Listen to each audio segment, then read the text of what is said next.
Three, two, one. It's the invisible addiction. We wake up to it, we eat with it, and we go to sleep with it. But while we're busy liking and sharing, we miss the fine print. Our attention has become the world's most expensive commodity, and our children are paying the price. Today, we aren't just looking at an app, we are looking at a national health crisis. To understand the battle ahead, meet William. Before he was a politician fighting for digital safety in the capital, he was fighting for us in a different kind of front line. From the opium poppy, and most of the world's supply of heroin is produced in the Golden Triangle.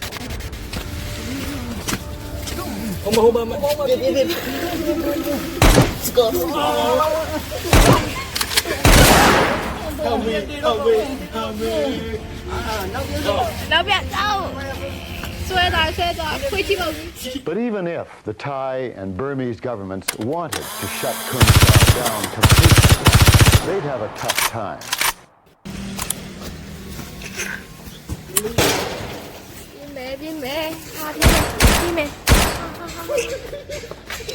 William spent a decade defending our physical borders, but now he says the greatest threat to our nation isn't coming from the ocean, it's coming from inside our pockets.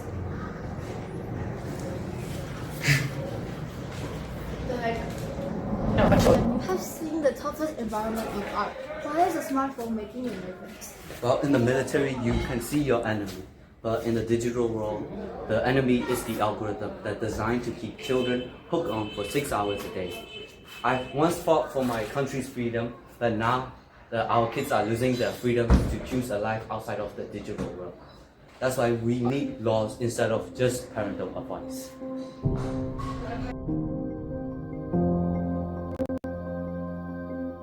That's why we have come to see one of the leading minds in neurobiology,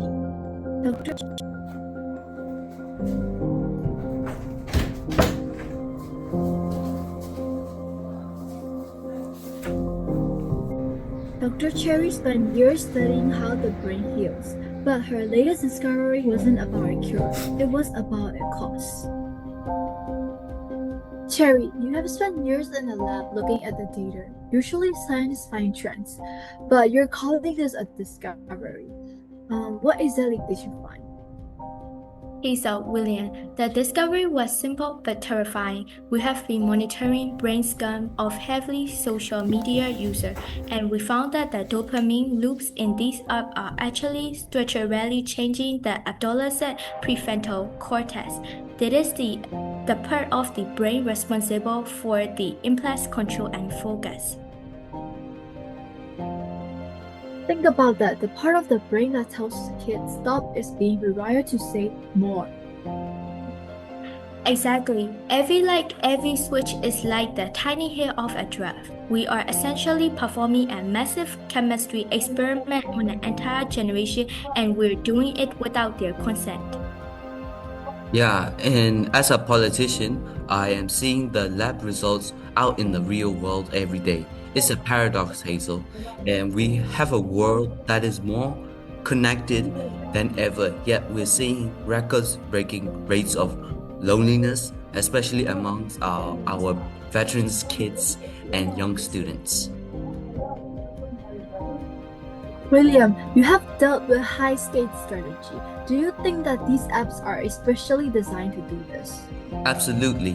I've looked at the internal documents and they aren't building a tool, they are building a slot machine. Essentially, they know how to trigger that combat-ready adrenaline response just to keep you scrolling for 5 more minutes.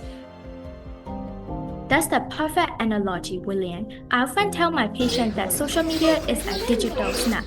It is like eating a bag of a candy when you are actually hungry for a steak.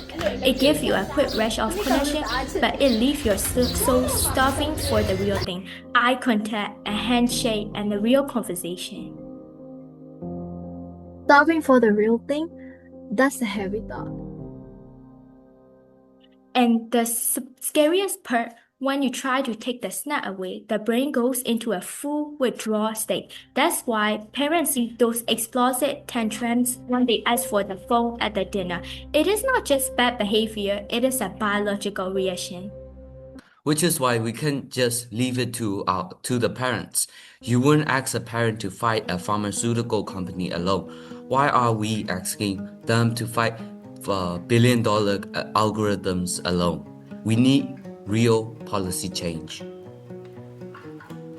The science is clear and the political will is growing.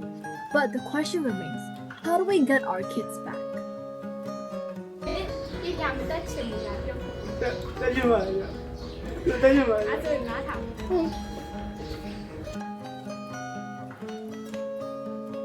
Hi, I'm Aiden.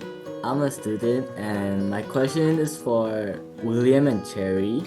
You guys talk about safety and laws, but honestly, if you guys take away our phones, we lose our entire social life. How do we fix the problem without making us outcasts? That's the toughest question of the night, Aiden. And it's not about taking the phone, it's about holding the companies accountable for making them so addictive.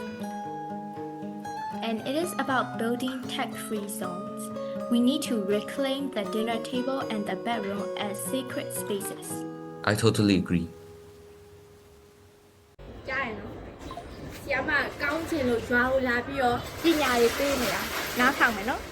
So, what is the very first thing someone should do tonight if they want to take their life back? Turn off your notification. Don't let your phone tell you what is important, and you decide when you want to look at it. Take back the remote control of your own attention. Wow, that's a powerful way to look at it. We have heard the warnings today. We have seen the science from Dr. Cherry and the call to the action from William. But the real change starts when the screen goes black. Tonight, put your phone down and look at the people around you. Reconnect with the real world. Hi, I'm Hazel and thank you for joining us on the Wabi-Sabi tonight. Bye!